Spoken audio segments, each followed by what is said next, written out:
Hello guys, আজকে আমরা নাটকবাজের সঙ্গে কথা বলবো। আর নাটকবাজ আমার পাশে দুটো বসে আছে, এই একটা আর এই একটা।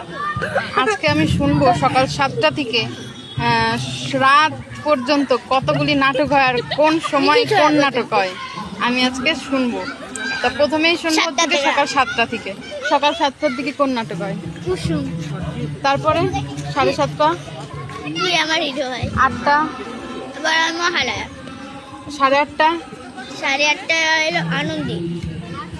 আর 9টা, 9টার সময় হয় জগৎ হলো তুই আমার চিরদিনই চলে যাবে।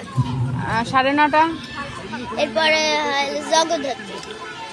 10টা, 10টার সময় ফুলকি ফুলকি ফুলকি। 10:30, পরিণীতা।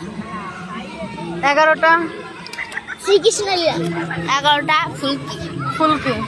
ওই যে তো ফুলকি, তো তোমার আর ওর মধ্যে কোনো ব্যাটেল হয়েছিল?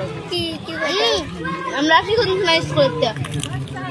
তারপরে আচ্ছা 11:30টায়, 11:30 পরিণীতা। এরপরে 12টা, শ্রীকৃষ্ণ লীলা। 12:30, এর সময় লক্ষ্মী।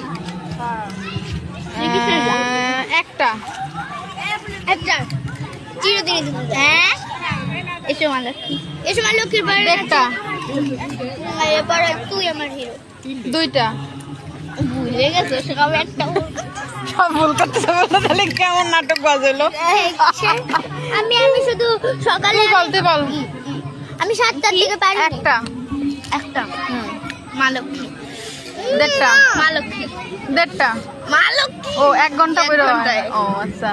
তারপর 2টা, 2টা হলো চিরদিনই তুমি যাওয়ার। 2:30, তুই আমার হিরো। না পরিণীতা। হ্যাঁ। না পরিণীতা পরিণীতা হয়। তারপরে হচ্ছে গিয়ে 3টে পরিণীতা, 4টে, 3:30, 3:30 হলো ফুলকি। 4টে দাদামণি। কি, দাদামণি। 4:30, 4:30 দি বাংলার রান্নাঘর। ও 5টা, দিদি নাম্বার 1 দিদি 5:30, 5:30 হ্যাঁ। ওই দিদি নাম্বার 1 ওটা 1 ঘন্টা হয়। হ্যাঁ, তুই কি সব কি জি বাংলার বললি? তাই পুরো ডাবাড়ি 9টার থেকে বাড়ি। 9টার থেকে পারিস? দেখ, এটা আর একদিন ব্লগে দেখাবো সবাইকে। আজকের ব্লগটা এখানেই এন্ড করছি আমরা। Bye bye guys. সবাই কি দেখবে? সবাই নন্দনী ব্লগ দেখবে। বাই বাই দে।